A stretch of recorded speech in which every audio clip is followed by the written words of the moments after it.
사랑과 은총이 풍성하신 아버지 하나님, 주님께 감사와 찬송을 드립니다.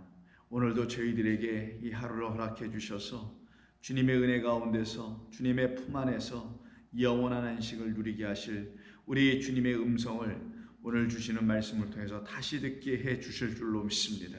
그 음성을 듣는 모든 주의 성도들 위에 한량없는 하나님의 사랑의 여의가 흘러 넘쳐나게 하여 주시옵소서. 예수님의 이름으로 기도하옵나이다. 아멘. 하나님 말씀 나눕니다. 우리 지난 토요일 날 다 나누지 못했던 이사야 53장 9절의 말씀 같이 나누도록 하겠습니다. 이사야 53장 9절입니다. 먼저 찾으시고요. 그리고 같이 읽도록 하겠습니다. 그는 강포를 행하지 아니하였고 그의 입에 거짓이 없었으나 그의 무덤이 악인들과 함께 있었으며 그가 죽은 후에 부자와 함께 있었도다. 아멘. 우리는 지난 시간을 통해서 이 말씀을 다 나누지 못했었죠. 그래서 이 말씀이 어떤 의미를 갖고 있는지를, 즉 그리스도 예수님이 우리에게 정말 메시아 되시고 우리의 정말 구원자 그리스도 되심이 이 말씀 안에 담겨 있는데, 그것을 하나하나 깨달아갈 때 정말 우리 주님 예수님께서 이 땅에서 십자가 지시고 그 모진 고난과 고통을 당하시면서까지 나를 이렇게 사랑하시고 나를 이렇게 구원하신 것이었구나라는 것을 우리에게 익히 알게 해 주시는 말씀이 9절입니다. 그래서 우리는 하나하나 좀 자세하게 살펴가기로 했고요. 그렇게 우리는 좀 살펴보고 있습니다. 그래서 지난 시간에 우리 함께 나눴던 것은 우리 주님께서 말씀하신 그대로 그는, 메시아는 강포를 행하지 아니하였고 그 입에는 거짓이 없었다라는 그 강포와 거짓, 그 포악, 폭력과 그 거짓이라는 것이 무엇인지를 함께 나눴으며, 그리고 그 거짓과 그리고 포악, 그 폭력은 언어의, 말의 폭력은 우리라는 존재들 안에 이미 있는 것이었기 때문에 그런 우리를 누구라고 하느냐면은 악인들이요 부자들이라고 성경은 말하고 있었습니다. 그래서 그런 부자들과 그런 악인들인 우리들을 향하여 찾아오신 우리 주님께서 우리 안에 있었던 폭력, 그 바로 강포를 제거해 버리시고 우리 안에 있는 거짓들을 우리에게서 떠나가게 해 주시기 위해서 당신의 무덤을 우리에게 주신다는 것이었으며, 당신의 죽음을 우리에게, 부자라는 우리들에게 주셔야만 하셨다는 것입니다. 우리라는 그 악인들과 우리라는 그 부자들은 우리 주님이 주시는 그 무덤과 우리 주님께서 주시는 그 죽음을 넘겨받지 아니하면은 우리는 이와 같은 은혜의 이야기를 통해서 우리에게 들려지는 참된 메시아가 우리의 주님이 되실 수가 없기 때문입니다. 그래서 이 강포, 이 거짓을 일삼고 있었던 그 부자와 악인들에 대한 말씀을 시편 37편을 우리가 예를 들어서 살펴보았을 때 그때 의인과 악인에 대한 말씀을 하죠. 악인은 16절에서 풍부함을 갖고 있는 자들이라고 하고요. 의인은 적은 소유를 갖고 있는 자라고 합니다. 그러나 성경은 그 적은 소유를 갖고 있는 의인의 적은 소유가 악인의 풍부함보다 낫도다라고 말합니다. 그러니 의인이라는 것은 작은 것을 갖고 있는 거잖아요. 반대로 대조되고 있는 악인은 많은 것이라는 의미를 담고 있는 풍부한 것을 갖고 있는 것이죠. 그래서 의인은 이 본문에서 가난한 자들이라는 것을 말하는 것이며, 악인은 말 그대로 부자를 말하는 것입니다. 그런데 이 악인의 이 부자라는 이 악인은 어떤 차원에서의 부자이며 어떤 차원에서 악인인 것인가 라는 것을 알아야 되겠죠. 우리가 생각하는 이 세상에서 악한 일하는 사람들 악인, 예 맞습니다. 악인이죠. 이 세상에서 돈 많은 사람들, 예 부자 맞습니다. 그런데 성경이 그렇게 겉으로 보여지는 그런 부자와 겉으로 보여지는 악인들을 성경이 단순히 악인이라고만 하는 것일까? 그렇지 않다라는 거예요. 그러면 여러분, 복음은 큰 오해를 낳게 되며 기독교의 복음은 많은 사람들에게 진리로 들려지거나 선포될 수가 없습니다. 왜냐하면 부자를 아예 싸잡아서 당신들은 악하다라고 말해야 되거든요. 여러분 주변에 부자들이 있을 수 있습니다. 그분들이 다 악한가요? 그렇지 않거든요. 그런 이분법적으로 선과 악으로 이 세상을 이해하면은 선과 악으로 성경 또한 이해할 수밖에 없게 되는 거예요. 그게 바로 선악 지식의 열매를 안으로 갖고 있는 먹은 자. 그래서 안에 있어서 그 안에 있는 그 선악 지식이 두 마음이라고 하는 겁니다. 때로는 선한 마음으로, 때로는 악한 마음으로 바라보더라는 거예요.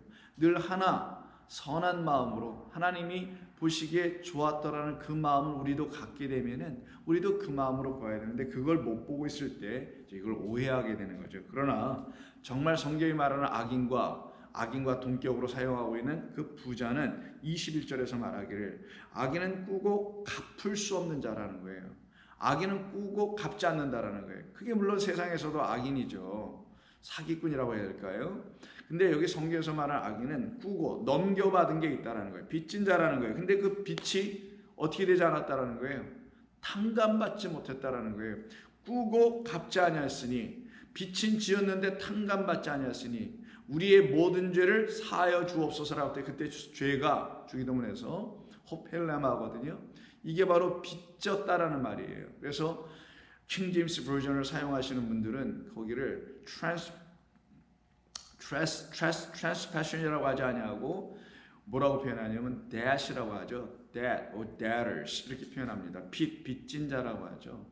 그게 바로 여기 성경에서 말하는 성경적 의미의 빚이 있어요. 빚진 게 있습니다. 우리가 그게 뭐냐면 하나님께서 우리에게 주신 첫 번째로 주신 하나님의 말씀을 우리를 용서하기 위한 진리를 담은 은혜의 이야기라는 사실을 못 알아들으면 이 안에 있는 문자적 의미의 제사를 행함으로 제사를 드리는 어린 양을 염소를 드려서 그의 목을 쳐서 피를 흘려서 드림으로 자기의 죄가 용서받았다고 생각하게 되는 것, 이게 바로 악인이라는 거예요. 이게 바로 여전히 죄인이라는 거예요. 왜? 여전히 죄가 그 안에 있다는 거예요.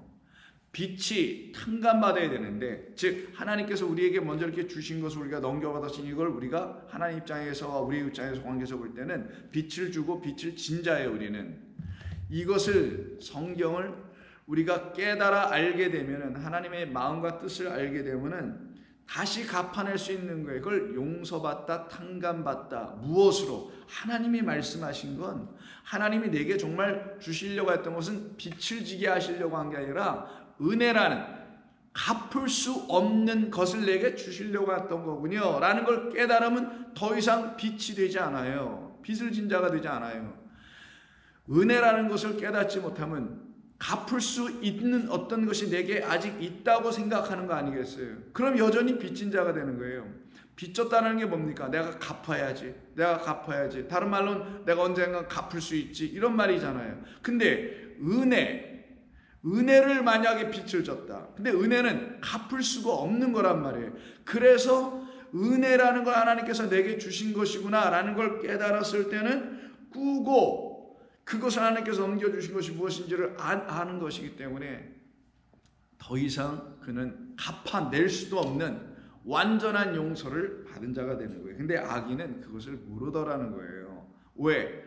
율법이라는 많은 것들을 여전히 많은 말씀들을 이거를 여전히 안으로 갖고 있는 자들이라는 거예요.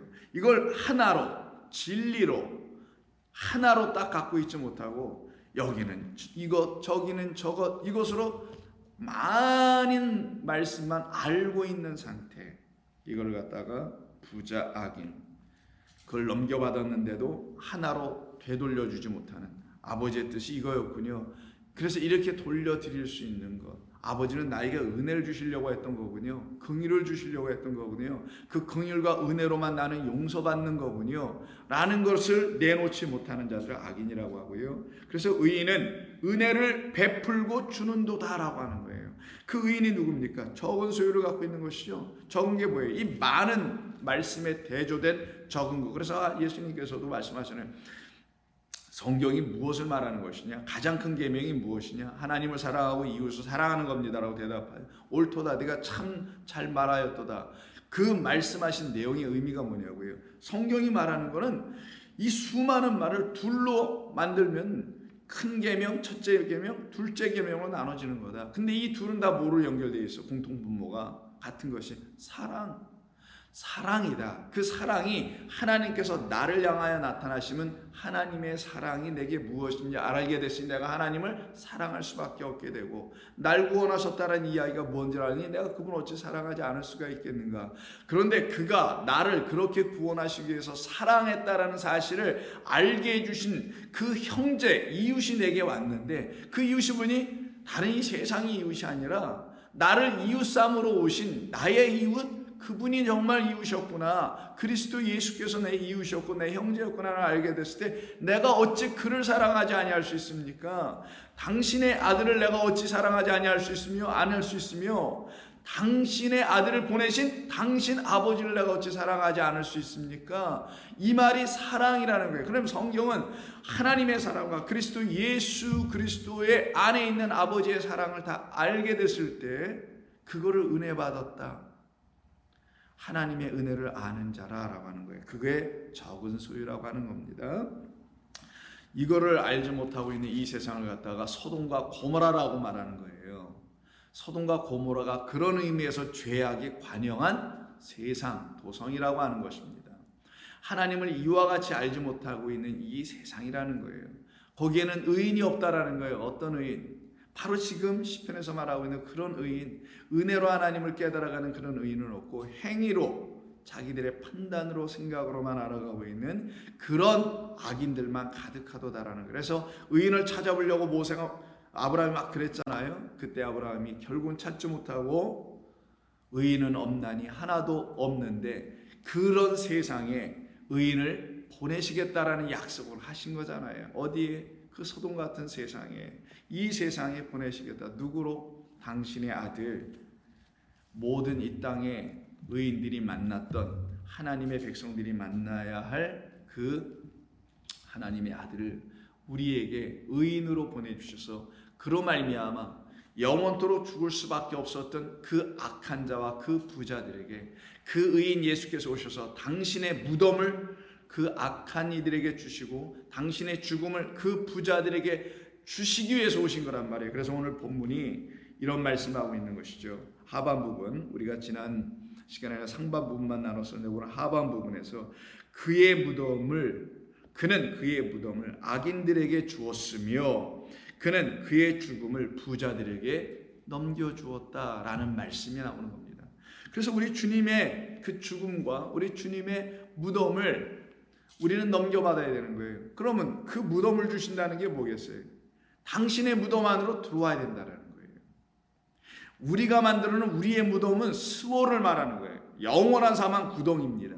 거기는 사망밖에 없지만 당신의 무덤 안에는 무엇이 있냐? 생명이 있다라는 거예요. 그걸 뭘로 보여준 겁니까? 부활로 보여준 거라서 내 무덤 안에만, 내가 죽은 그 자리에만, 거기에만 생명이 있는 것이다. 그러면 옛날 골고다, 예루살렘, 그 땅 동굴 속에 예수님 묻히신 그곳이 생명이 있다는 얘기였어요? 아니죠. 내가 죽은 그 무덤 안에만 생명이 있다는 것은 동시에 그 말과 당신의 무덤을 우리 악한 자들에게 주시겠다는 말은 우리 안에 당신의 죽음이 들어오실 거라는 거잖아요. 당신께서, 우리 주님께서 우리 안에서 죽으실 때에만 우리 안이 뭐가 되는 거예요? 당신의 무덤이 되는 거예요. 바로 내가 내 무덤을 너희들에게 줄 때, 그 말은 그 무덤이라는 그 무덤 안에 있는 우리 예수님의 죽으심이 우리라는 존재 안으로 들어올 때만이 그 안에서 뭐가 일어난다? 생명이 일어날 것이다. 그래서 그 생명을 가르치시려고, 당신의 죽음에만, 피 흘리심에만 생명이 있음을 가르치시려고 하나님은 그를 부활하게 하신 것입니다. 그 죽음과 그 부활이 없이는 그것이 무엇인지를 모르고 나는 죽은 다음에 부활할 거야 라고 하는 사람들은 제가 볼 때는 죄송합니다만 하나님의 생명을 이해하지 못하고 나는 죽은 다음에 부활해서 어떤 천국이나 영생을 누리게 될 거야 라는 그런 이해 속에 빠져 있을 것이 분명히 맞을 겁니다. 그거는 참된 믿음과 신앙이 아니에요, 여러분. 우리 주님께서 왜 무덤을 주시겠다고 그러냐고요. 그 무덤은 바로 당신의 죽음이 있는 무덤을 우리에게 주시겠다라는 거예요. 그러면 그 당신의 죽음이 우리 안에 들어와서 우리가 그 죽음을 갖고 있는 무덤이 돼야 된다는 거예요. 그 의미가 내가 나의 무덤을 악인들에게, 나라는 악인들에게 꾸었는데, 빛을 갚지 못하는 악인들에게 하나님께서 말씀을 주셨는데 이걸 진리를 알아듣지 못했던 우리들에게 주실 것이라는 것이었고, 여러분과 저에게 그래서 지금 주셨기 때문에 이 말씀을 알아듣고, 맞아, 내게 우리 주님이 오셔서 그 무덤을 주신 거였구나. 그 무덤이라는 것은 당신의 죽음이 있는 그 무덤을 주신 것이구나. 그 말은 내 안에 당신의 죽음이 들어오실 거라는 걸 말씀하신 거구나. 그 말은 당신께서 십자가에서 달리셨다는 것은 곧 내 안에서 죽으실 거라는 걸 말하신 것이었구나. 그게 바로 저와 여러분을 위해 죽으셨다는 의미예요. 저와 여러분을 위해서 예수님이 죽으신 그 죽음이 우리를 생명으로 낳게 하려면, 살아나게 하려면, 우리를 정말 부활하게 하려면 골고다에서 죽으신 예수가 돼서는 안 되는 겁니다. 여러분과 저의 안에 들어오셔서 죽으셔야지 나의 무덤을 너에게 주었다는 말이 이루어지고 응하게 되는 거예요. 우리가 그를, 생명을, 그의 죽음을 생명으로 갖기 위해서 무덤이 되어버린 겁니다. 그의 죽음, 십자가 사건을 안으로 갖기 위한. 그래서 우리 주님은 이 땅에 오셔서 그 죽임당하러 오신 거예요. 그래서 저와 여러분이라는 이 온 세상의 사람들 위해서. 그런데 이것이 무엇인지를 알지 못했던 사람들을 성경은 악인이라고 하는 거예요. 악한 사람. 그것을 잘 설명해 주는 데가 마태복음 25장에 있는 달란트의 비유입니다. 여러분, 달란트의 비유는 세 부류의 종이 나옵니다. 첫 번째 종에게는 5달란트를 주죠. 두 번째 종에도 또 2달란트 줍니다. 세 번째 종에게는 1달란트를 줍니다.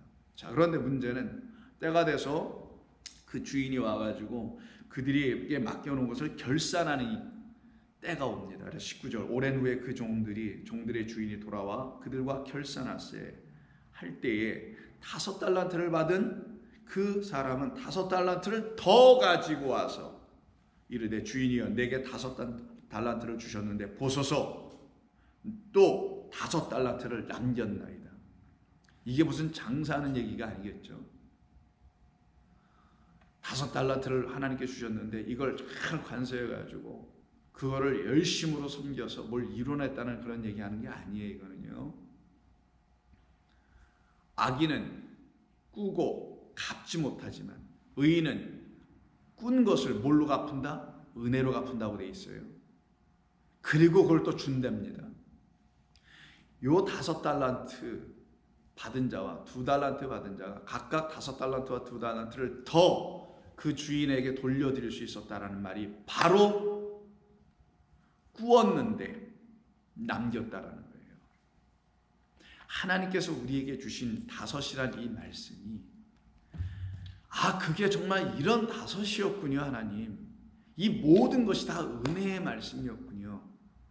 그 은혜는 정말 내가 갚을 수도 없고 감당할 수도 있는 게 아니었군요. 나는 그냥 이 은혜를 깨닫고는 그냥 감사와 그리고 찬송과 존귀와 영광의 삶으로 내가 하나님께 드리는 것밖에는, 또 드려질 수밖에 없는, 드려지는 게 자연스럽게 나올 수밖에 없는 그 삶을 내게서 이루어내신 것이 내가 하나님께로부터 은혜 받은 자라는 것을 내가 확인하는 것밖에, 드리는 것밖에 없는 게 성도의 삶인데 그 일을 이루신 거예요. 하나님 주신 5이라는 이 하나님의 말씀, 이 5은 이런 5이었군요 라고 내놓는 거. 하나님께서 주신 이 말씀 둘은 5을 줄이면 2이 되니까 성경 전체를 줄이면 5이라는 성경 전체를 말하고 사랑이 되니까 이런 것을 말씀하신 거였군요 라고 또 내놓네. 그런데 문제는 뭡니까? 1달란트 받았던 사람에게는 문제가 터졌어요. 24절은 1달란트 받았던 자는 와서 이르되 주인이여, 당신은 굳은 사람이라 심지 않은 데서 거두고 해치지 않은 데서 모으는 줄을 내가 알았나이다. 이게 선민 사상입니다. 선택, elected people, 선민 사상을 갖고 있는 사람들은 늘 이런 신앙에 빠져 있었던 거예요. 당시에 우리는 아무것도 안 해도 우리 하나님께서 우리를 택하셔서 우리는 그 은혜 가운데 축복받은 택함받은 백성이야 라고 하고 있는 유대인들 중에 하나님께서 주신 것이 무엇인지를 모르고 이것만 그냥 갖고 있는 거예요. 이걸 첫 번째 준 건 뭐예요? 율법과 성전과 예배와 제사와 영광과 이런 모든 거라고 사도 바울이 얘기하잖아요. 로마서 9장에서 이런 것을 하나를 일단 받았는데 이것이 무엇인지를 못 알아들으면 헛된 예배, 헛된 제사, 헛된 영광, 헛된 양자됨이라는 거예요. 이것의 양자됨이 뭡니까? 택함 받은 백성, 선민, 성민 의식에 빠져 있는 겁니다. 그 수준으로 떨어져 있는 거예요. 그래서 이 사람이 하나님을 오해한 겁니다. 그 주인을 오해한 거예요. 그래서 해치지 않은 줄을 모으는 줄을 내가 알았나이다. 두려워하여 내가 나가서 당신의 달란트를 땅에 감춰뒀다가 여전히 땅에 감춰져 있어요. 이게 뭐라는 거예요? 마태복음 13장 44절에 있는 것처럼 땅을 파보니 거기 뭐가 있어요? 보화가 있네. 덮어놓고 그 모든 땅을 통째로 다서죠. 못 얻기 위해서, 그 보화를 얻기 위해서 땅에 감춰진 보화를 아직 발견하고 있지 못한 자라는 걸 알려주는 게 그것을 갖다 땅에 두었다라는 거예요. 여전히 이들의 눈에는 하나님께서 주신 것이 발견되지 않더라는 거예요. 그 땅, 그 성전, 그 예수 안에서 여전히 발견되지 못하더라는 거예요. 이게 하나님의 말씀 안에서 이걸 땅이라고 하는데 여전히 참된 보화, 빛, 생명이 발견되지 않더라.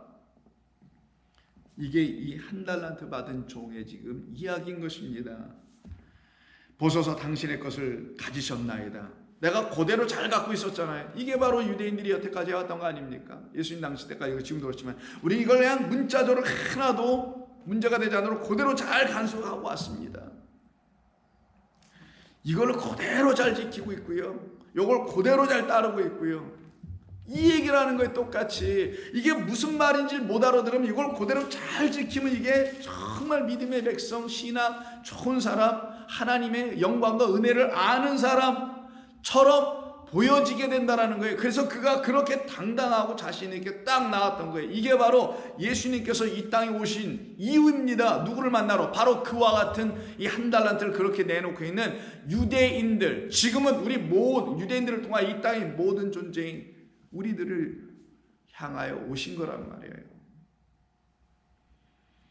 그 주인이 대답하여 이르되 악하고 게으른 종아, 너 악하다라는 거예요. 그리고 너 동시에 게으르다라는 거예요. 내가 너에게 준 이 말씀을, 이 수많은 말씀을 무슨 뜻인지를 내가 너에게 가르쳐 알려주려고 했는데 너희는 배우려고 하지 않고 게으르다. 우린 다 됐다. 우린 다 농사 졌고 우리는 부자고 그래서 많은 소득이 있고 우리는 헐벗지도 않고 우리는 많은 것을 가졌다 라고 하는 이 부자예요. 그때 그가 들었던 것이 악한 종, 나는 심지 않은 데서 거두고 해치지 않은 데서 모으는 줄로 네가 알았느냐? 그러면 네가 마땅히 내 돈을 취리하는 자들에게 맡겼다가 내가 돌아와서 내 원금과 이자를 받게 하였을 것이니라 하고 그에게서 한 달란트를 빼서 10달란트 가진 자에게 주라. 여기서 갑자기 10달란트가 나오죠. 그 5 받은 자가 뭡니까? 그 5이 이런 5이었어요. 그래서 돌판 2개가 주어지는 거예요.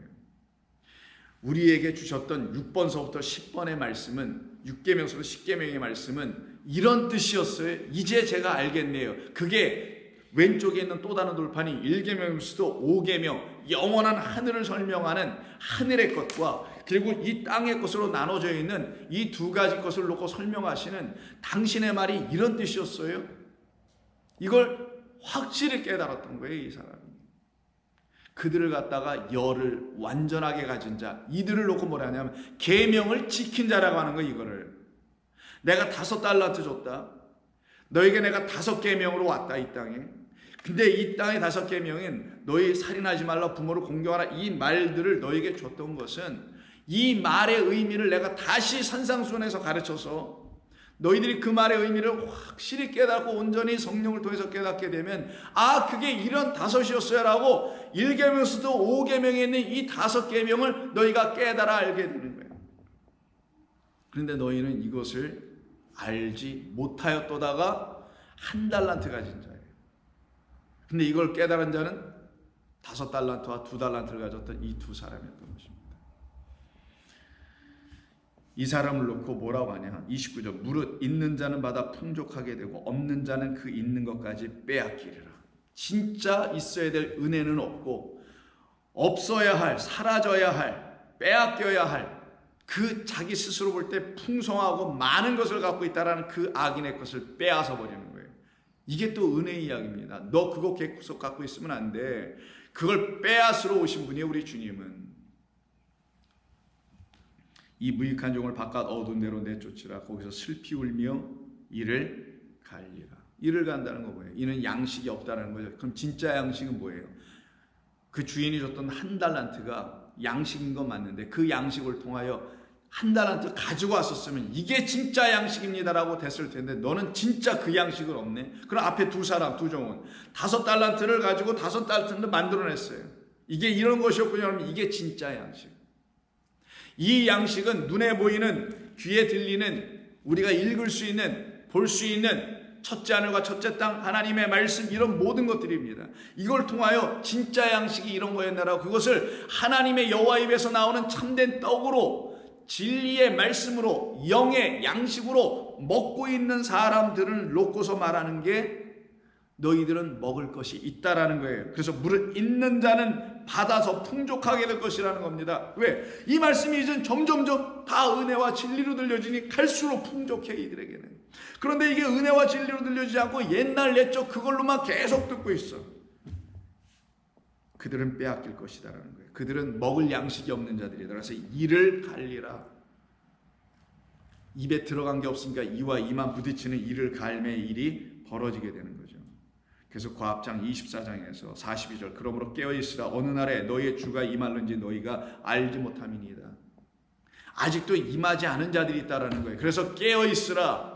깨어있지 아니하면 너희는 내가 온 것을 모른다라는 의미입니다. 정신 바짝 차리고 예수 믿으라는 얘기가 아니라 언제 주님이 오실지 모르니까 파루시아, 소위 재림 휴거라고 소위 사람들이 말하는, 내가 언제 올지 모르니까 열심으로 너 잘 닦고 기다리고 있어. 거룩한 신부를 기다리고 있어. 이런 식으로 지금 이해하고 있잖아요. 대부분의 사람들이, 교회가. 이 말은 너는 깨어있지 않으면은 내가 너에게 왔다라는 것도 넌 몰라. 깨어있는 자, 성령으로 깨어있는 자, 진리의 말씀으로 깨어있는 자들에게만 주님은 진리예요. 하나님으로 우리 가운데 임하신다는 거예요. 그럼 저와 여러분에게 임하여 있지 않습니까? 이미 깨어있으면 임하고, 임한 자들은 또 더 깨어난단 말이에요. 너희도 아는 바니 만일 집주인이 도둑이 어느 시각이 올 줄을 알았더라면 깨어있어 그 집을 뚫지 못하여 했으리라. 이러므로 너희도 준비하고 있으라. 생각하지 않은 때에 인자가 오리라. 충성되고 지혜 있는 종이 뭡니까? 5달란트 2달란트 받은 사람은 충성되고 착한 일을 했다, 선한 일을 했다, 내가 적은 일에 충성하였으면 큰 많은 것을 내가 너에게 맡기고 너는 내 주인의 즐거움에 들어오게 하겠다라는 그 충성되고 지혜 있는 종. 여기서 충성은 충성 맹세 서약한다는 게 아니라 신실하다는 의미예요. 참된 믿음을 가진 자라는 거예요. 그와 그리고 그 믿음을 갖게 해준 하나님의 말씀으로 하늘의 지혜를 갖고 있는 자를 갖다가 충성되고 지혜 있는 종이라고 표현한 것이지, 이걸 신실하다고 바꿔야 되는 게 맞는 것인데, 종이 되어 주인에게 그 집 사람들을 맡아 때를 따라 양식을 나눠줄 자가 누구냐? 그러면 여기 그 다음 장에 곧바로 나오는 25장에서 달란트 비유를 말씀하신 이유를 알게 되잖아요. 왜 24장에 예수님이 이런 말씀한지를. 충성되고 지혜 있는 종만이 5달란트를 5달란트로, 2달란트를 2달란트로 깨달아 알고 있는 그 종들만이 양식을 나눠줄 자라는 거예요. 그런데 너 나를 오해하고 있는 자, 밭에 감추인 보화가 무엇인지 모르는 자, 나라는 밭, 나 예수 안에 담겨있는 그리스도, 성령이 무엇인지, 참된 은혜가 무엇인지를 모르는 자, 빛을 지고도 갚아내지 못하는 너희들은 양식을 맡아 주관할 수 없으며 줄 수 없다. 그래서 아까 그 1달란트 받은 종에게 바깥 어두운 데서, 거의 무적행이죠, 이를 갈미라고 했던 거야. 넌 양식 없다라는 겁니다. 주인이 올 때 그 종이 이렇게 하는 것을 보면 그 종이 복이 있으리로다. 내가 진실로 너희에게 이르노니 주인이 그의 모든 소유를 그에게 맡기리라. 모든 소유, 이걸 다 맡은 자가 되네요. 그래서 맡은 자들에게 구할 것은 뭐래요? 충성이 아니라 그 안에 담겨있는, 그 소유 안에 담겨있는 건 이 하나님의 말씀 안에 담겨있는 참된 믿음. 그래서 믿음의 주 누구? 그리스도 예수. 우리를 온전케 하시는 예수를 바라보고 좀 생각 좀 해보자가 히브리서의 말씀 아닙니까? 그러니 많은 소유를 그대로 소유를 갖고 있으면 율법주의자가 되고 율법만 갖고 있는 자가 되나, 이 많은 소유를 다섯을 다섯으로 둘을 둘로 갖고 있는 자들을 뭐라고 하냐? 갑절의 은혜를 입은 자라고 하는 거예요. 성경은 더블이란 말이 아니라 처음 준 것을 이렇게 가졌구나. 무엇으로? 은혜로. 이걸 갑절의 은혜. 그의 모든 수유를 그에게 맡기리라. 만일 그 악한 종이 마음에 생각하기를 주인이 더디오리라. 무슨 말이에요? 나에겐 아직 안 왔다라는 거예요. 진리 영이 안 왔기 때문에 날마다 게으른 종이 돼 있다라는 거예요. 진리 영이 안 왔으니 하나님의 말씀에 관심이 없어요. 진리 영이 그에게 오지 않으니, 주인이 아직 안 왔으니 인자가 온다고 되어 있잖아요. 44절부터. 그래서 준비하고 있으라. 도적이라는 비유까지 쓰지 않습니까? 깨어있으라. 어느 날에 올지 모른다. 근데 이 악한 종에게는 아직 그 주인이 안 왔다라는 거예요. 어떤 주인?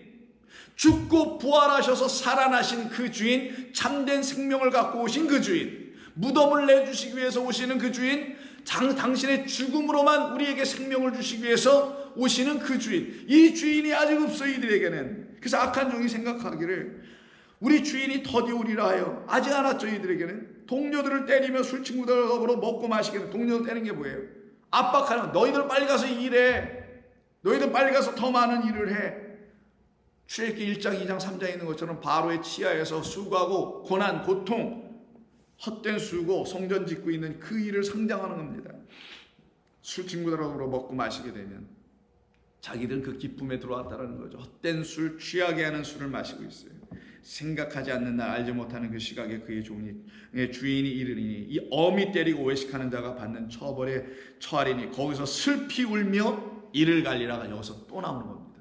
그리고 곧바로 25장에 있는 열처녀 비유와 달란트 비유로 들어가는 거예요.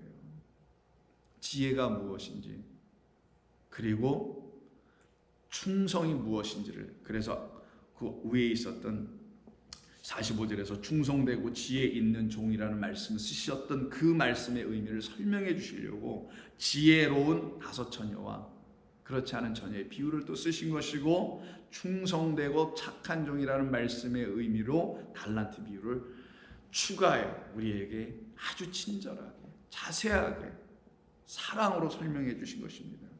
이것을 깨달아 알지 못하는 자가 바로 부자였다라는 거예요. 그걸 악한 자라고 하는 것입니다. 그 악한 자, 그 부자에 대한 이야기가 이 마태복음 19장에 또 나오잖아요. 어떤 젊은 청년이 선생님, 제가 무슨 선한 일을 하여 영생을 얻으리까라고 해서 영생에 대한 주제를 가지고 찾아옵니다.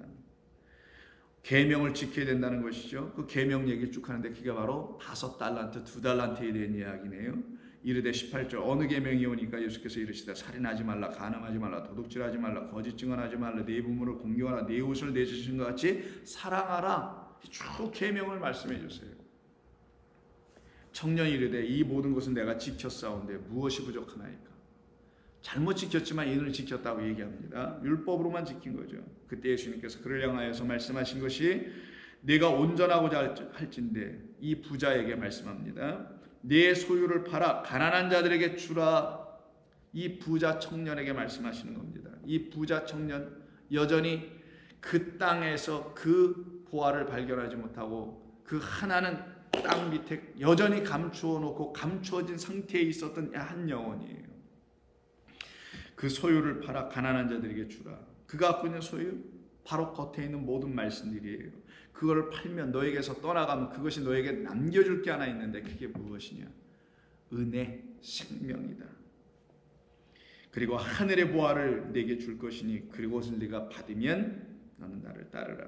그때 이 사람이 재물이 많음으로 근심하여 주님을 따라가지 않죠. 그것을 놓고 23절에서 예수께서 제자들에게 이르시되 내가 진실로 너희에게 이르노니 부자는 천국에 들어가기가 어렵다. 바로 이런 부자들 얘기하는 거예요. 이 세상에서 말하는 돈 많은 그런 부자들이 아니라 이런 부자들은 절대로 못 들어간다. 어떤 부자? 하나님이 주신 것이 무엇인지를 모르는 부자들. 하나님이 주신 것이 무엇인지 모르는 부자는 이 땅에 돈을 많이 벌고 안 벌고라는 그런 의미에서 부자하고는 아무런 관계가 없잖아요. 하나님 주신 이 하늘과 땅이 무엇인지를 몰라. 하나님 주신 이 말씀이 무엇인지를 몰라. 하나님이 우리에게 주신 예수님이 누구신지를 몰라봐. 이들을 갖다가 뭐라고 하냐? 부자다. 천국에 들어가기가 어려우니 다시 너희에게 말하노니 낙타가 바늘귀로 들어가는 것이 부자가 하나님의 나라에 들어가는 것보다 쉬우니라. 낙타와 부자를 서로 비교해서 말씀하는 것이죠. 낙타는 큰 동물입니다. 거기에 반해서 바늘귀는 어떻습니까? 바늘귀는 작잖아요. 부자는 헛된 것으로 살찌운 자라는 것을 의미해서 낙타로 말하는 것이고, 성전 율법 성전에서 가르쳐준 그런 말들로 부요 풍요를 누리고 있는 거예요. 이들이 지금 나는 됐어, 나는 은혜 받았어, 나는 택함 받았어, 뭐 이러면서 그런 그들을 향해서 부자라고 말하며 그들은 들어가지 못하나 가난한 자들이 있다라는 거예요. 가난하니까 뭐예요? 상징적으로 못 먹어서 말라 있겠죠. 그게 바로 당신의 백성이에요. 율법만 가르치고 있어서 하나님의 은혜와 진리를 듣지 못하여, 그러나 그것을 약속으로 받았기 때문에 그것을 기다리고 있는, 그래서 다 말라 빼짝빼짝 말라 있는 당신의 백성들, 그 가난한 자, 그들을 의인이라고 하죠. 적은 소유를 갖고 있으니까 그 의인들, 그 가난한 자들만 들어가는 거예요, 천국은. 그래서 그 부자들에 대해서 우리 주님이 이렇게 말씀하신 것이죠. 그래서 여러분 잘 아시는 부자와 거지 나사로의 이야기 속에서 드디어 죽음의 이야기가 등장하는 겁니다. 우리 주님이 오늘 본문에서 메시아는, 그리스도는 오셔서 당신의 무덤을 주고 당신의 죽음을 줄 거라고 했어요. 그래서 누가복음 16장 19절 이하에 보면 한 부자가 있어. 근데 이 부자가 어떤 사람을 말하려고 하는지를 알려준 것이 바로 그 윗절인 14절입니다. 바리새인들은 돈을 좋아하는 자들이라 이 모든 것을 듣고 비웃거늘. 돈을 좋아하니 부자들이겠네요. 바로 여기서 부자, 이 사람은 바리새인들을 빗대어 얘기하는 겁니다. 율법만 갖고 있는 상태, 5개만 갖고 있는 상태, 2개만 여전히 갖고 있는 상태, 하나만 갖고 있는 상태, 이 상태를 갖다가 부자라고 하는 거예요. 한 부자가 있어 자색 옷 갖고 고운 베옷을 입고 날마다 호화롭게 즐기더라. 그런데 나사로라 이름하는 한 거지가 있는데, 거지가 아니라 푸토코스예요. 가난한 자가 있는데 헌데 투성이로 그의 대문 앞에 버려진 채 그 부자의 상에서 떨어지는 것으로 배불리려 하매 심지어 개들이 와서 그 헌데를 핥더라. 부자의 상에서 떨어지니 하찮은 것이 떨어지겠죠. 부자가 보지 못했던 하찮은 건 뭡니까? 성전 건축자들이 쪼개어서 하찮은 쪼가리돌 버리잖아요. 똑같은 얘기죠. 참된 것은 바라보지 못하고 거짓된 것은 참된 것으로 갖고 있고 진짜 것은 버려버리는 이 어두운 맹인들, 그 맹인들이라는 이 부자 바리새인에 의해서 버려진 것, 그것을 취하는 자는 가난한 자.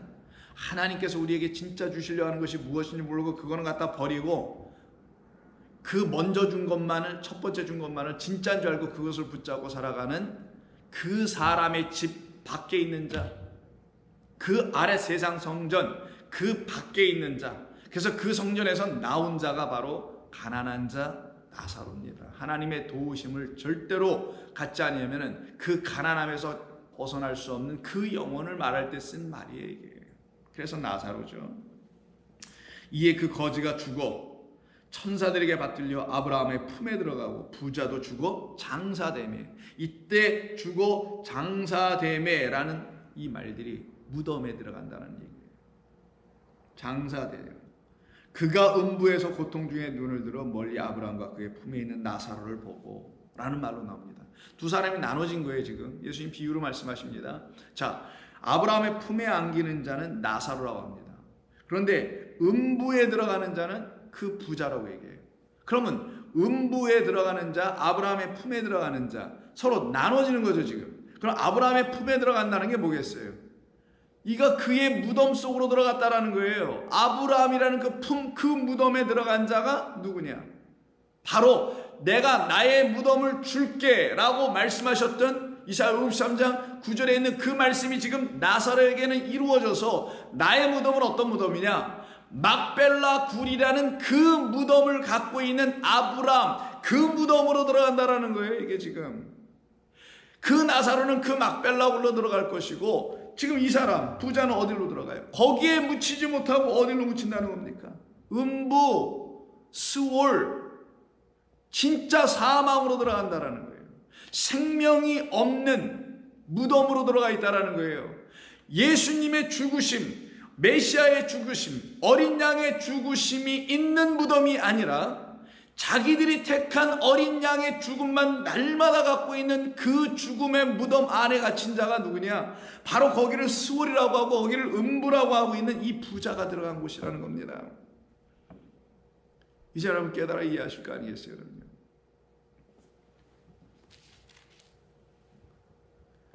25절에서 아브라함이 이르되 예 너는 살아있을 때 부자에게 말하는 거예요. 좋은 것을 받았고 나사로는 고난을 받았으니 이것을 기억하라.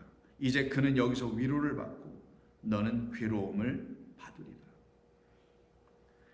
아브라함이 그 부자에게 말씀한 겁니다. 하나님을 대신하는 이름이 아브라함이죠. 뜻 자체가 문자적으로 긍휼의 하나님이니까 긍휼을 모르고 있는, 은혜를 모르고 살았던 이 부자라는, 하나님 주신 율법만 갖고 있고 율법이 말하는 건 은혜였어, 긍휼이었어.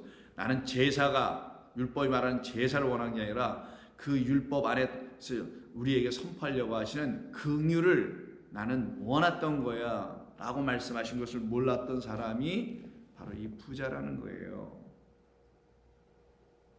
그 사람에게 말하길 너는 살았을 때 좋은 것을 받았다. 이게 좋은 것 아니에요. 우리를 진리 가운데로 이끄니 얼마나 좋은 겁니까? 하나님의 말씀보다 더 좋은 게 어디 있어요? 이게 문자적으로 읽혀지거나 이게 무슨 말인지 모를 때는 이게 우리에게 좋은 게 되지 않고 악한 것이 되는 거예요. 근데 이게 하나님의 은혜와 진리의 말씀이라고 성령을 통해서 깨달아 알려지게 될 때는 이게 정말 좋은 것인 줄 알아요. 그때는 하나님의 말씀 율법을 더 게으르지 않고 깨어서 말씀을 양식으로 취하게 되겠죠. 그래서 양식을 맡은 자 양식을 주는 자 될 수 있는데 이는 그렇지 못하더라. 너는 좋은 것을 받았는데 삶 속에서 누구든지, 인생 속에서 누구든지 하나님께서 이 땅에 우리를 태어나게 하셨을 때 누구든지 다 좋은 것을 받는 건데 우리를 그 선으로 이끄시기 위해서. 근데 넌 그 좋은 것을 가지고 그 안에 감춰진 보화를 발견하지 못했으나 나사로는 고난을 받았던 것이 아니고요, 카코스, 악한 것을 받았다고 합니다. 너가 볼 때 나사로는 악한 것을 받은 자처럼 보여졌지. 그리고 너희들이 또 나사로에게 악한 것만 줬자니 내 백성들에게, 이런 의미가 있는 거예요. 그러나 이것을 기억하라. 이제 그는 그 너가 볼 때 악한 것, 너가 볼 때 하찮은 것, 그래서 쪼가리로 모퉁이 돌이 될 수밖에 없도록 쪼개내버렸던 그 돌을 취한 자가 바로 나사로란다. 가난한 자란다. 그래서 그는 그것으로, 그 돌로, 모퉁이 돌로 은혜와 진리로 이 땅에 오신 예수 그리스도로, 이 말씀을 하고 계신 우리 주님 나로 그는 위로를 받는 것이야. 그래서 노아 이야기 속에서 내가 한 아들을 보내주니 그가 내 백성을 안위케 하리라 라는 말씀으로 방주로 구원하게 하시는 이 아이가 나오게 됐던 겁니다. 이런 부자들을 위해서 우리 주님 이 땅에 오신 거란 말이에요. 이런 악한 자 우리들을 위해서 오셔서 우리를 뭘로 바꾼 겁니까? 나사로로 전부 다 바꿔놓은 거예요. 그래서 어느 무덤에 들어가게? 그가 주신 그의 무덤에 들어가게. 그걸 아브라함의 품, 그 굴에 들어가게. 그 굴에만 빈 무덤이 있단 말이에요. 죽음은 없고 그 무덤에 뭐만 있어요? 생명이 있단 말이에요. 여러분 안에서 예수님이 죽임 당하셨다는 사실을, 나를 위해서 죽으신 것이 무엇인지를 알게 될 때는 여러분 안에는 생명이 있게 되는 겁니다. 그런 우리를 위해서 오셨음을 알지 못했던 것이 유대교뿐만이 아니었던 거예요.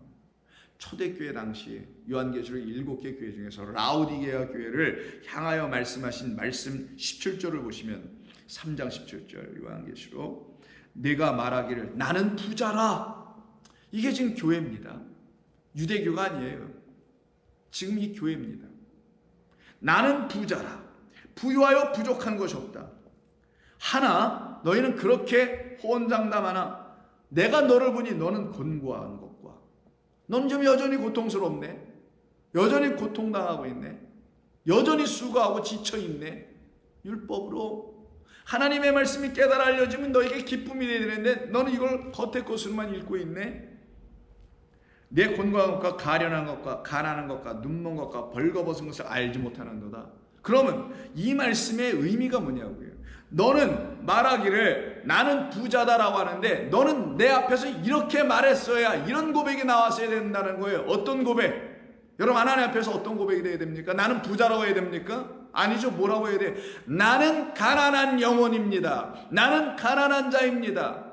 라고 말하는 게 맞는 것이었는데 어떤 의미에서 가난한 자? 나사로 같은 가난한 자입니다. 나는 심령이 가난한 자입니다. 나는 당신의 은혜만을 기다려왔던 사람입니다. 율법으로는 못 먹으니 율법을 먹기도 싫으니 나는 가난한 영혼이었었습니다. 그런데 당신께서 그런 가난한 나를 불쌍히 여기시고 당신의 말씀으로 나를 살찌우게 하셨습니다.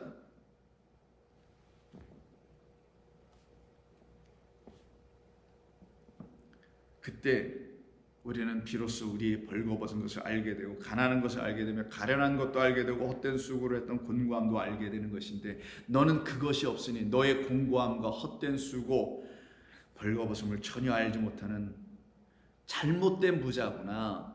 내가 주는 그 부유함으로 부자 되어 있지 않고 헛된 것으로 부자 되어 있는 너구나. 내가 너를 권하노니 내게서 불로 연다는 금을 사라. 연단했으니까 refine한 거죠. 정제한 겁니다. 그래서 이걸 순결한 말씀이라고 해요. 깨끗한 말씀, 진리의 말씀을 사서 그것으로 부유하게 돼야 되는 거야. 하나님의 말씀이 이 겉의 것이 용광로 속에 들어가서 리파이너 안으로 들어가서 다 태워지면 뭐가 나오겠어요? 아주 고순도의 가장 깨끗한 금이 나오든 뭐 철이 나오든 뭐가 나올 거 아니겠어요? 그것을 율법이 우리에게 내주는 참되고 깨끗한 순결한 순수한 말씀이다라고 하는 거예요. 그거를 불로 연단한 금이라고 좀 비유한 겁니다. 그렇게 설명이 되니까 금을 갖다 집어넣어봐라. 근데 돌도 붙어있지 흙도 붙어있지. 내가 적정한 온도에서 태울게. 그러면 싹 태워질 건 태워지고 타지 않을 것은 남는데 타지 않는 것은 금이요 탈 것은 겉에 붙어있는 것이다. 그래서 겉에 붙어있는 겉의 것이라는 율법은 다 탈 것이요. 그래서 첫째 하늘과 첫째 땅은 불살라 없어지고 말려지고 녹아지고 풀어질 것이라는 게 베드로후서의 말씀 아니냐고요. 그리고 우리에게는 그것이 내어준 금, 정제된 금, 진짜 하나님의 말씀, 그것을 가질 때만이 너는 부유해지는 거야. 내가 너를 권하니 내게서 불로 연다는 금을 사서 그걸로 부유하게 하고 흰옷을 사서 입어 벌거벗은 수치를 보이지 않게 하고 안약을 써서 눈에 발라보라. 이게 우리를 이렇게 만드시겠다는 하나님 뜻이었고요. 이 뜻을 위해서 당신의 아들 우리 주님 예수님을 우리에게 보내신 겁니다. 우리 주님 보내셔서 우리를 그렇게 지어내신 거란 말이에요. 얼마나 감사합니까? 그런데 이것이 무엇인지를 알지 못하면 잘못된 믿음 생활한단 말이에요. 이 부자와 가난한 자의 이 의미와 개념이 뭔지를 모르면 믿음 생활도 잘못되게 한다는 거예요. 성경이 말하는 이 의미를 이해하지 못하면. 그래서 그것을 야고보서에서 2장에서 이렇게 말합니다. 야고보서 2장 보시면은 5절에 내 사랑하는 형제들아 들을지어다. 하나님이 세상에서 가난한 자를 택하사, 이 세상에 가난한 자도 있고 또 이 세상에 부한 자도 있다라는 거예요. 근데 이건 다 비유다라는 거예요. 하나님이 어떤 가난한과 어떤 부를 설명해주고 어떤 부자와 어떤 가난한 자를 다시 우리에게 알려주기 위해서 이 세상에 가난한 자, 부한 자가 계속 있게 하는 것이라는 겁니다. 세상에서 그런 가난한 자를 택하사 그들에게 믿음을 주시더라는 거예요. 그 믿음으로 부유하게 하시더라는 거예요. 왜? 진짜 가난한 자들에게만 이런 믿음이 들어갈 거라는 걸 알려주려고 실제적으로 가난한 자들이 더 예수를 잘 믿는 건 사실 맞아요. 왜? 믿는 구석이 없잖아. 이 세상에 물질, 돈, 권력 이게 다 부에서 나오는 거 아닙니까? 지식도 부요, 지식, 권력도 부니 모든 게 부 아니냐고요. 그거 못 갖고 있는 사람들 가난해서 못 배워, 가난해서 못 살아. 이런 사람들 누구만 의지하겠어요? 사실 알고 보면 하나님만 의지한단 말이에요. 그런데 그들이 온전히 하나님을 알게 되지만 못하면 그 육적 가난한 자들도 하나님을 알지 못하는 그냥 부자로 떨어질 거라는 거예요. 그런데 하나님께서 그 가난한 자들 중에서 믿음으로 부욕케 하시는 일을 이루신 것은 그때 시대나 지금 시대나 똑같이 그런 사람들이 쏟아져 나오게 되는 이유는 진짜 가난한 자가 누구인지를 알게 하시려고 했던 것이라는 겁니다. 진짜 가난한 자는 나사로 같은 성도들이에요. 그 가난한 자들을 성도들이라고 하는 것입니다. 그들에게만 믿음이 들어올 것이고 그 믿음이 그들을 부욕케 할 것이다. 나는 부자다라는 말을 라오디게아 교인처럼 하는 자들이 아니라 나는 가난한 자입니다. 근데 나를 택하셔서 나를 당신이 그 말씀 안에 있는 이 율법 안에 있는 믿음으로 진리로 은혜로 나를 부욕케 하고 계신 하나님이십니다라는 걸 알게 된 그런 가난한 자들을 이루어내시려고 눈에 보이는 세상 중에서도 가난한 자들에게 복음이 쉽게 전해지는 건 마땅하더라는 거예요. 이 진리를 이루시려고. 그런데 그 가난한 자에게 제3세계에 있는 사람들에게 혹은 이 땅에 있는 우리가 살고 있는 여기 미국 안에서도 가난한 사람들에게 복음을 전할 때에 이 세상에 부로 복음을 전하고 있다라면 그게 어찌 가난한 자를 찾으려고 하는 하나님의 뜻과 결부될 수 있겠냐고요. 절대로 그럴 수 없습니다.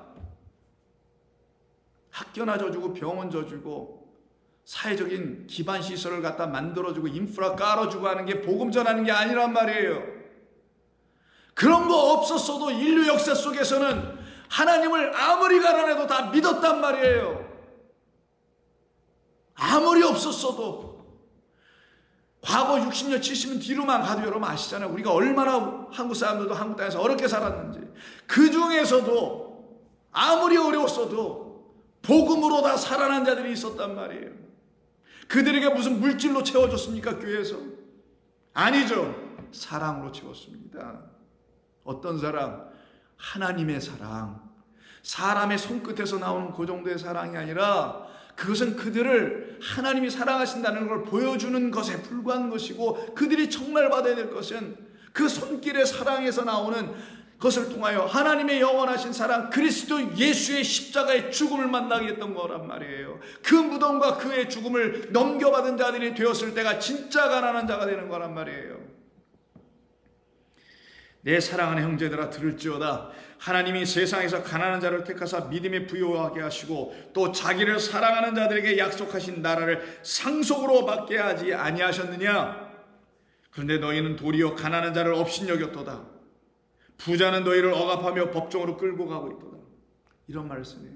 진짜 가난한 자들은 진리의 말씀을 주지 못하고 그 부자들은 가난한 자들을 더 억압하더라는 거예요. 어떤 부자? 율법의 부자. 어떤 부자? 종교적 행위로 나는 이런 믿음 갖고 있어요 라고 해서 종교적 행위를 다 일삼을 11조에 제사를 드려 뭐를 해 모든 걸 다 하고 있는 그 종교적 행함으로 자기의 믿음을 보여주고 있는 거짓된 부자, 그들은 가난한 진짜 부요한 믿음으로 부요한 그 자들을 억압하고 박해하고 핍박하더라는 말입니다. 근데 이게 교회에서도 이루어지고 있다는 거예요. 야고보서를 썼으니까. 이게 유대인들을 향한 말이 아니잖아요. 유대교가 아니잖아요. 여기는. 그래서 그 2장에서 다음 장 2장 14절에서 여러분 잘 아시는 행함과 믿음이라는 이야기가 나오는 거예요. 이걸 많은 사람들이 잘못 오해하잖아요. 행함을 보여주 그리스도의 선한 영향력을 세상에 보여줄 수 없는 사람은, 그들에게 하나님의 삶의 변화가 일어나지 않은 사람들은 우리 주 예수 그리스도를 영접한 사람이 아니야. 이런 걸로 행함을 이해하거나 그런 걸로 믿음을 가르치고 있는 게 지금 교회 아니었나요? 내 형제들아 만일 사람이 믿음이 있노라 하고 행함이 없으면 무슨 유익이 있으리요? 여기서 말한 행함은 야고보는 유대인이에요. 예루살렘에 있는 사람입니다. 교회의 기둥이에요. 예수님의 형제입니다. 요한의 형제 그 목배인 야고보가 아니에요. 이거는 이 야고보서에서는. 자, 그럼 그 배경에서 보자고요. 유대 종교 안에서 열심으로 그들이 가르쳐줬던, 제사장들이 가르쳤던 그 행위를 가지고 내가 무슨 믿음을 만들어낼 수 있겠느냐? 그런 행함이 아니라 우리는 그리스도 예수 안에서 우리를 향하여 죽으신 그 행함, 우리를 위해서 십자가에 달리신 그 행함, 우리를 위해서 끝까지 인내하셨던 그 행함, 그 행함이 우리 가운데 죽음으로 십자가로 무덤으로 넘겨진 것이 있지 않으면 무슨 유익이 있으리요? 그것이 없으면 우리가 어떤 믿음을 가질 수 있겠는가? 그 말을 놓고 만일 사람이 믿음이 있노라고 하고 행함이 없다면 나에게 진리를 부으신 그 우리 주 예수 그리스도의 그 진리적 삶이 나에게도 나타나지 않고 고장 내놓은 것이 유대교의 사람들이 하는 것 같이 똑같이 종교적 행위를 하고 있다면 그게 무슨 믿음이겠느냐라는 얘기입니다. 근데 지금도 만약에 교회가 종교적 행위라는 겉으로 보이는 예배나 열심히나 드리고 그 예배가 잘 지켜지도록 뭐 하기나 하고 그걸 아름답게 꾸미고 뭐 어떻게 하고 있는 거기에만 중심을 두고 있다면 제가 보기엔 그런 것 같은데 그게 무슨 행함이겠느냐? 그건 행함도 아니다. 그 행함에서 믿음도 나오지 않는다. 믿음이 정말 있으면 온전한 행함이 나온다라는 거예요. 진리의 삶입니다. 사랑을 나타내는 거예요. 하나님의 사랑을. 만일 형제나 자매가 헐벗고 일용할 양식이 없는데 이런 말 왜 쓰는 거예요? 그리스도의 옷을 설명하려고. 그의 입에서 나오는 진짜 하늘의 양식, 이를 갈게 하지 아니하고 그 우리의 입에다가 하나님의 말씀을 넣으셔서 그것을 날마다 되새김질할 수 있는 자 안에서 꺼내서 안에 있어야 되새김질할 거 아니에요. 그래서 소 되새김질하고 굽이 갈라져 있어야만이 정한 짐승 우리를 놓고 설명한 거잖아요. 안에 하나님의 진짜 양식 쓴 걸 내놓고 다시 이걸 내놓는다는 게 뭐예요? 말한다라는 거예요. 그런 존재들로 만들어가는 걸 일용할 양식인데 이런 양식이 없는데 이런 양식이 형제가 없는데 그들에게 하는 말이 너희 중에 누구든지 그에게 이르되 평안히 가라 덥게 하라 배부르게 하라 그 몸에 쓸 것을 주지 아니하면 무슨 유익이 있으리요? 이게 무슨 말이겠어요? 너희들 야고보서를 지금 듣고 있는 너희들 그리스도인이리요 당신들 안에 그 가난한 자들에게 이런 양식을 줄 만한 양식이 당신들 안에 없으면 그들에게 이런 말밖에 못할 거라는 거예요. 아유 가서 덥게 하세요. 가서 당신이 알아서 하세요. 그 몸에 쓸 것을 주지 못하면 무슨 유익이 있으리요? 당신이 그것을 갖고 있지 못하고 내주지 못한다면 당신은 아무것도 아니라는 얘기입니다. 이와 같이 행함이 없는 믿음. 어떤 행함? 진리의 양식을 내주는 그 행함. 헐벗고 못 입고 가련한 자들에게 그리스도의 옷을 입힐 수 있는 그 행함. 진리의 말씀을 선포하는 게 성도에게는 행함이란 말이에요. 진짜 행함은. 이런 행함이 없는 믿음은 그 자체가 이미 죽은 것이다. 어떤 사람 말하길 너는 믿음이 있고 나는 행함이 있으니 행함이 없는 내 믿음을 내게 보이라. 나는 행함으로 내 믿음을 내게 보이리라. 하나님의 백성은 바로 이런 행함을 하는 거예요. 거짓된 행함으로 살아가는 자들이 아닌 것입니다. 바로 이것을 이루시기 위해서 우리 주님이 이 땅에 오신 겁니다. 무엇을 주시려고요? 오늘 본문 53장 9절이 뭐라고 합니까? 내 무덤을 그들에게 주었고 내 죽음으로 그들에게 주었다. 죽음 안에 있는 뭘 주셨다는 거예요? 생명을 주셨다는 거예요. 그 죽음 안에 있는 생명을 넘겨받고 그 무덤을 넘겨받아야만 우리는 그 무덤에 들어가는 게 아브라함의 품에 들어가는 거예요. 그 무덤을 주셔서 그 무덤 안에 우리가 들어가고 그와 연합하는 일이 무엇인지를 우리에게 깨닫게 해주시려고 이 땅의 마지막 형제로 마지막 이웃으로 두 번째 완성 알파면 오메가로 처음이면 끝으로 시장이면 나중으로 오신 분이 우리 주 예수 그리스도 메시아 53장이 증거하는 우리 주님이십니다. 그 주님으로 우리는 성경을 다 깨달을 수 있게 된 거예요. 비로소. 그럼 그 주님이 오셔서 우리를 그 무덤으로 인도하시고 그 죽음으로 인도하신다는 말씀의 의미가 우리 가운데 들려져야만이 우리는 완전히 그를 메시아로 영접할 수 있게 되는 겁니다. 그 말씀은 내일 같이 또 말씀으로 나누도록 하겠습니다. 기도합니다. 하나님 아버지 감사합니다. 저희들에게 주신 하나님의 은혜와 진리가 우리 가운데 있습니다. 하나님의 은혜와 용서의 말씀이 우리 가운데 있습니다. 악인, 부자인 우리들에게 우리 주님 찾아오셔서 당신의 죽음과 무덤을 내어주심 우리를 살려내시기 위함이었다는 사실을 깨닫습니다. 아버지, 이 말씀으로 당신의 귀한 종들, 귀한 성도들, 좋은 교회 성도들과 이 말씀을 듣고 있는 모든 주의 백성들 위해 한량없는 넘치는 은혜가 있게 하여 주옵소서. 예수님의 이름으로 기도하옵나이다. 아멘.